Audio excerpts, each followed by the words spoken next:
내일 윤석열 검찰총장에 대한 법무부의 징계위원회가 열립니다. 네, 대검찰청에 나가 있는 취재기자 연결해서 분위기 살펴보겠습니다. 강은나래 기자, 추미애 장관과 윤석열 총장 측 연일 날카로운 신경전을 벌이고 있죠. 네, 그렇습니다. 법무부와 윤석열 검찰총장 측은 징계 청구 사유들 중에서도 최대 쟁점인 판사 사찰 의혹 수사의 절차적 정당성을 놓고 날선 공방을 벌이고 있습니다. 앞서 대검 감찰부는 관련 수사를 하면서 대검 수사정보 담당관실을 압수수색했는데요. 이 대검 인권정책관실은 감찰부가 적법 절차를 어겼다며 어제 사건을 서울고검에 재배당했습니다. 이에 법무부는 총장 직무 복귀 후 수사가 중단됐다면서 유감을 표명했고, 한동수 대검 감찰부장도 오늘 SNS에 감찰을 무력화하는 내부 공격에 교만과 사리까지 느껴진다고 비판했습니다.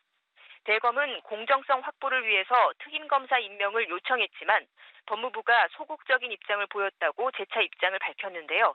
이에 법무부는 아직 공식 입장을 내진 않았습니다.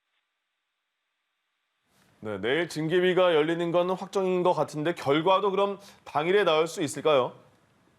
일단 일각에서는 징계위원장이 징계 혐의자에 대해서 출석을 명하도록 한 검사징계법을 들어서 징계위가 또 밀리는 게 아니냐 이런 전망도 내놓고 있는데요. 지난 3일 법무부가 윤 총장에게 징계위 출석을 통보할 당시 위원장이 선정되지 않은 상태였다는 점을 지적하고 있습니다.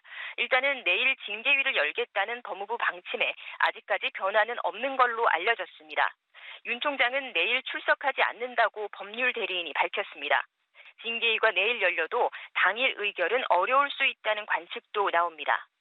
사안마다 치열한 공방이 예상되는데 윤 총장 측이 징계위원 기피 신청을 하면 이를 심의하고 의결하는 절차도 선행돼야 합니다.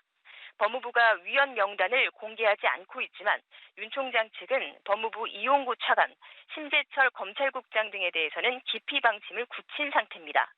증인신문 과정도 길어질 수 있다는 관측이 나옵니다. 윤 총장 측이 신청한 증인이 7명에 이릅니다. 예단하긴 어렵습니다만 징계위 결과에 따른 변수들도 전망을 해볼 수 있을까요? 네, 징계위 결과에 따라서 추 장관과 윤 총장의 법정 다툼 2라운드가 재개될 수 있다는 전망이 나옵니다. 검사징계법상 윤 총장이 받을 수 있는 징계는 해임, 면직, 정직, 그리고 감봉, 견책이 있습니다. 만약 징계위가 최대 6개월 정직 처분을 내린다면 임기가 내년 7월까지인 윤 총장에게는 사실상 해임이나 마찬가지 결과가 됩니다. 정직 이상의 중징계 시 윤 총장은 집행정지 신청과 행정소송을 불사할 걸로 보입니다. 반대로 징계위가 무혐의나 경징계 의결을 한다면 윤 총장 징계를 밀어붙인 추 장관에게 적지 않은 타격이 예상됩니다. 지금까지 대검찰청에서 전해드렸습니다.